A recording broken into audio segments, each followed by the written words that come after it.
kita bahas pada video kali ini nih teman-teman.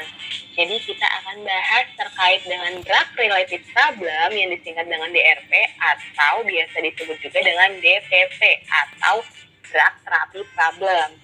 Nah, dimulai dari apa sih DRP atau DTP, kemudian klasifikasi DRP yang terdiri dari berbagai macam nih. Dan terakhir, seperti biasa, kita tutup dengan aplikasi soal. So, tunggu apa lagi? Let's get started. Nah, students, jadi apa sih sebenarnya DRP atau DTP itu? Lalu gunanya untuk apa ya? Nah, jadi DRP atau DTP atau singkatan dari Drug Related Problem untuk DRP dan Drug Therapy Problem untuk DTP adalah masalah terkait obat atau pengobatan atau masalah terapi obat yang tidak diinginkan yang terjadi pada pasien baik secara aktual ataupun potensial yang diduga disebabkan oleh terapi obat-obatan. Nah, hal ini tentu akan mengganggu pencapaian tujuan dari terapi yang diinginkan. Nah, terus gunanya untuk apa ya?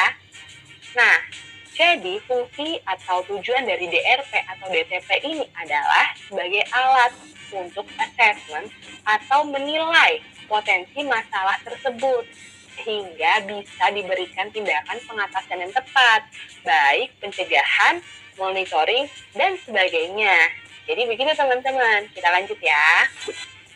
Nah, seperti yang tadi udah kita bahas di outline nih teman-teman. Jadi DRP itu ada klasifikasinya. Yang pertama itu adalah terapi tanpa indikasi. Yang kedua, indikasi belum diterapi. Yang ketiga, dosis kelebihan. Yang keempat, dosis kekurangan. Yang kelima, obat tidak efektif. Yang keenam, ada ADR atau ESO atau efek samping obat. Lalu ada interaksi obat. Dan yang terakhir adalah ketidakpatuhan. Nah, gimana students? Sudah kebayang belum nih tentang klasifikasi DRP?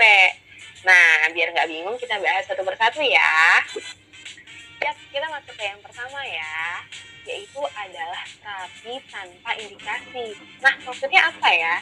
Jadi di sini yaitu ada pemberian obat kepada pasien tanpa indikasi yang sesuai dengan kebutuhan pasien. Nah, bisa juga nih dengan pemberian obat dari golongan yang sama untuk satu indikasi. Tentunya dengan penggunaan ini akan kurang efektif dan meningkatkan efek samping obat yang akan diterima oleh pasien karena obatnya kan mekanismenya sama. Nah, sehingga solusinya itu adalah kita harus mengkonsultasikan dengan dokter jika obat tersebut adalah obat resep dan kita berikan juga pemahaman kepada pasien. Nah, students, kita masuk ke contoh kasus ya. Jadi teman-teman bisa lihat, yaitu ada seorang laki-laki pebisnis usia 55 tahun mengalami ulcus duodenum dan menunjukkan perbaikan kondisi dengan diterapi Zantac atau ranitidin 150 mg per oral 2 kali sehari selama 8 minggu.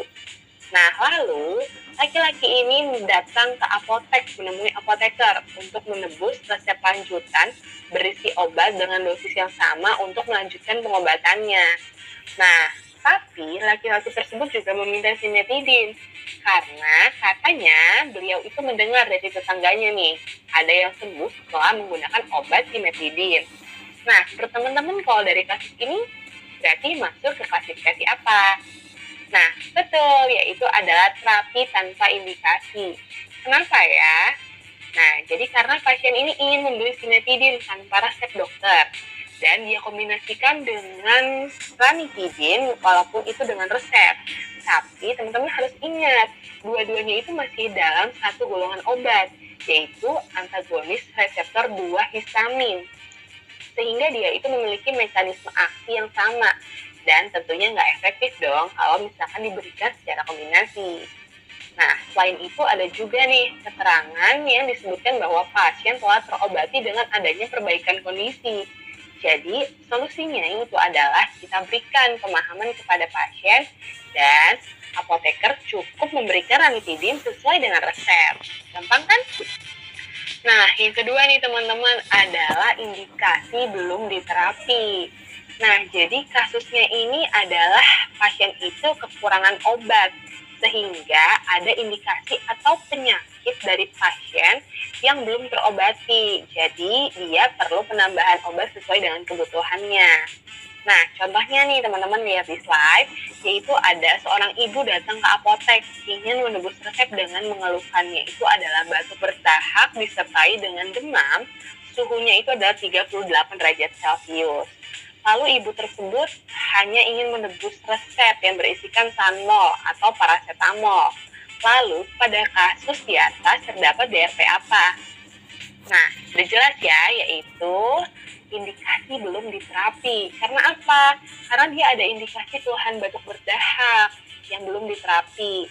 Nah, solusinya itu dapat kita sarankan berupa alternatif obat batuk seperti ambroxol, sukus, bromhexin, N-asetilsistein, dan GG atau glyceryl guaiacolat. Gimana teman-teman? Masih semangat ya? Yuk kita lanjut. Oke teman-teman, kita lanjut ke DRP yang ketiga ya, yaitu adalah dosis yang terlalu tinggi atau overdosis. Teman-teman udah sering dengar pasti ya. Nah, tentunya kebayang nggak sih kita kalau misalkan dosisnya itu terlalu tinggi, pasti akan menyebabkan toksisitas yang berdampak pada gangguan klinis, bahkan kerusakan jaringan atau organ tertentu. Wah, serem ya. Nah, utamanya obat-obat dengan indeks atau range terapi yang sempit perlu pengawasan ekstra hati-hati. Nah, sehingga solusinya udah jelas kebalikannya, yaitu perlu penurunan dosis atau penurunan frekuensi pemakaian. Nah, ini contoh kasusnya nih teman-teman. Jadi ada seorang wanita lansia usia 75 tahun. Beliau itu menderita OA atau osteoartritis. Teman-teman tahu ya. Nah, lalu dia itu diresepkan acetaminophen 500 mg 2 kali setiap 4 jam untuk mengatasi nyeri yang dialaminya. Nah, berdasarkan kasus tersebut berarti termasuk DRP yang mana? Nah, udah jelas ya. Jadi termasuk DRP yang kelebihan dosis sesuai judul yang tadi. Nah, kenapa? Karena dosis maksimal dari paracetamol itu tidak boleh lebih dari 4.000 mg per hari. Sedangkan kalau kita lihat nih di kasus, itu adalah dia 1.000 mg dalam satu kali minum. Dan 6.000 mg untuk satu hari, karena dia itu minumnya adalah tiap 4 jam. Nah, jadi solusinya apa nih teman-teman? Yaitu kebalikannya lagi, yaitu perlu penurunan dosis dan atau penurunan frekuensi pemakaian menjadi 3-4 kali atau per 6 jam dengan 1.000 mg atau 2 tablet setiap minum. Itu student. Dan yang keempat nih teman-teman, yaitu ada dosis yang terlalu rendah. Gak cuma dosis tinggi aja loh yang bahaya, tapi dosis rendah juga bahaya. Kenapa? Karena bisa menyebabkan pengobatan itu jadi nggak efektif. Tentu hal ini menjadi gawat pada penyakit yang butuh penanganannya cepat atau dosis yang obatnya sempit dan sejenis antibiotik yang bisa menyebabkan resistensi. Ya kan? Bahaya. Nah, kita masuk ke contoh kasus ya, yaitu ada seorang anak perempuan usia 2 tahun. Dia didiagnosa mengalami otitis media akut dan diresepkan suspensi amoxicillin 20 mg per kilogram berat badan sebanyak 1 kali sehari selama 10 hari. Nah, berarti dari kasus tersebut dia udah jelas ya masuk ke dosis yang terlalu rendah. Nah, karena apa? Mengacu pada guideline American Academy of Pediatrics tahun 2013, dosisnya itu harusnya 80-90 mg per kilogram berat badan per hari. Wah, jauh ya.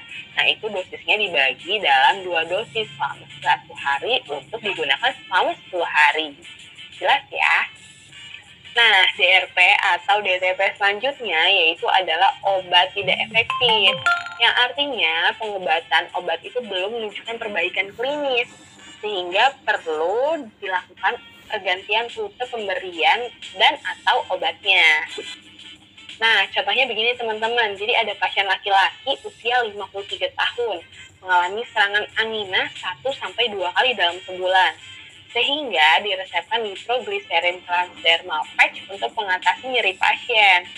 Tapi pasien mengeluh nih, dia itu masih merasakan nyeri, sehingga pada kasus ini pemberian nitroglycerin patch itu belum efektif dan dapat diganti dengan pemberian nitroglycerin IV untuk mengatasi nyeri angina pada pasien.